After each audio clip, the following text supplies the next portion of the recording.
बिहार विधानसभा चुनाव में महागठबंधन की करारी हार का असर लालू यादव की पार्टी आरजेडी और परिवार में भयंकर कलह के रूप में दिखना शुरू हो गया है। हालांकि लालू यादव के परिवार में कलह कोई नई बात नहीं है। एक बेटा तेज प्रताप यादव पहले ही अपनी एक अलग पार्टी बना चुके हैं, लेकिन जिस तरह से बिहार चुनाव के इस बार परिणाम सामने आए उसके बाद अब महागठबंधन के अंदर ब्लेम गेम शुरू हो गया है। दरअसल लालू यादव की बेटी रोहिणी आचार्य ने एक्स पर पोस्ट कर भूचाल ला दिया है। उन्होंने पोस्ट में लिखा है कि मैं राजनीति छोड़ रही हूँ, साथ ही मैं अपने परिवार से नाता भी तोड़ रही हूँ। मुझे संजय यादव और रमीज ने जो कुछ करने के लिए कहा है मैं वही कर रही हूँ।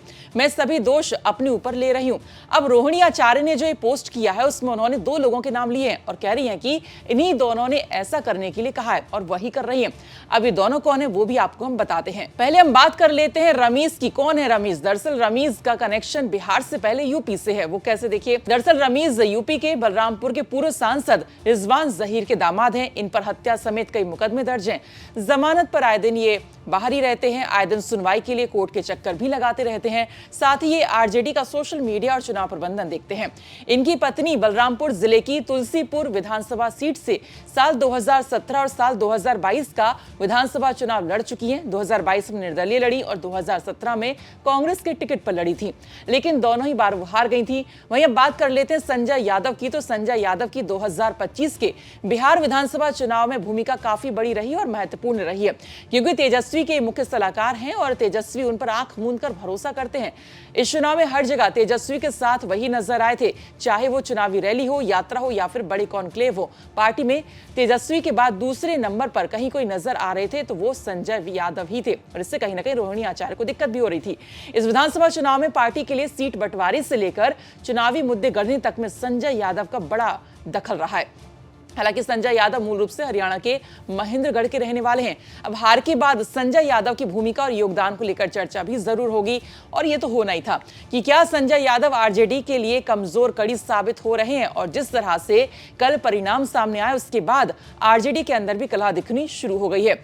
पार्टी के साथ साथ अब परिवार में भी कलह देखी जा रही है। तेजस्वी यादव अब सोच रहे होंगे कि आखिर चुनाव में इतनी कम सीटें कैसे आ गई, इतना सोचा भी नहीं था। चुनाव में सभी की भूमिका पर भी अब चर्चा हो रही होगी और उसके बाद ब्लेम गेम होना तो लाजमी है। और अब आगे क्या क्या असर बिहार के परिणाम के बाद देखने को मिलता है, अभी आप देखते जाइए। आपको हम बता दें कि रोहिणी आचार्य ने साल 2024 का लोकसभा चुनाव लड़ा था और राजीव प्रताप रूडी इनके प्रतिद्वंदी थे। राजीव प्रताप रूडी ने हालांकि रोहिणी आचार्य को हरा दिया था। बहरहाल जिस तरह से रोहिणी आचार्य ने ये एक्स पर पोस्ट किया है और सिर्फ सीधा सीधा उन्होंने राजनीति छोड़ने की बात ना कहकर साथ में ये भी जो लिख दिया है कि मैं राजनीति छोड़ रही हूँ, वो भी संजय यादव और रमीज के कहने पर, और साथ ही साथ परिवार से भी नाता तोड़ रही हूँ, तो साफ साफ लिखने की बजाय उन्होंने इन दो लोगों का नाम भी इसमें ऐड कर दिया है। तो इसमें अब क्या अब रोहिणी आचार्य सोच रही हैं, किस तरह की और भी कलह इसमें और सामने आएगी?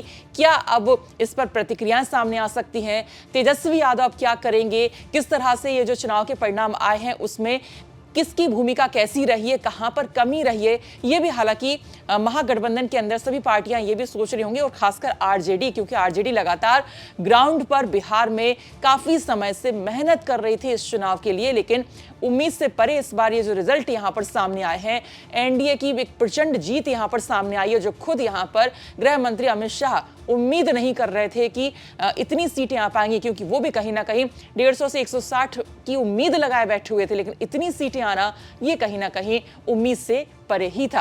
हालांकि महागठबंधन की करारी हार के बाद अब किस तरह के और भी जो असर हैं, जो प्रतिक्रिया हैं वो आती हैं, ये आप देखते जाइए। फिलहाल इसी के साथ इस वीडियो में इतना ही। बाकी खबरों के लिए आप देखते रहिए यूपी तक। नमस्कार।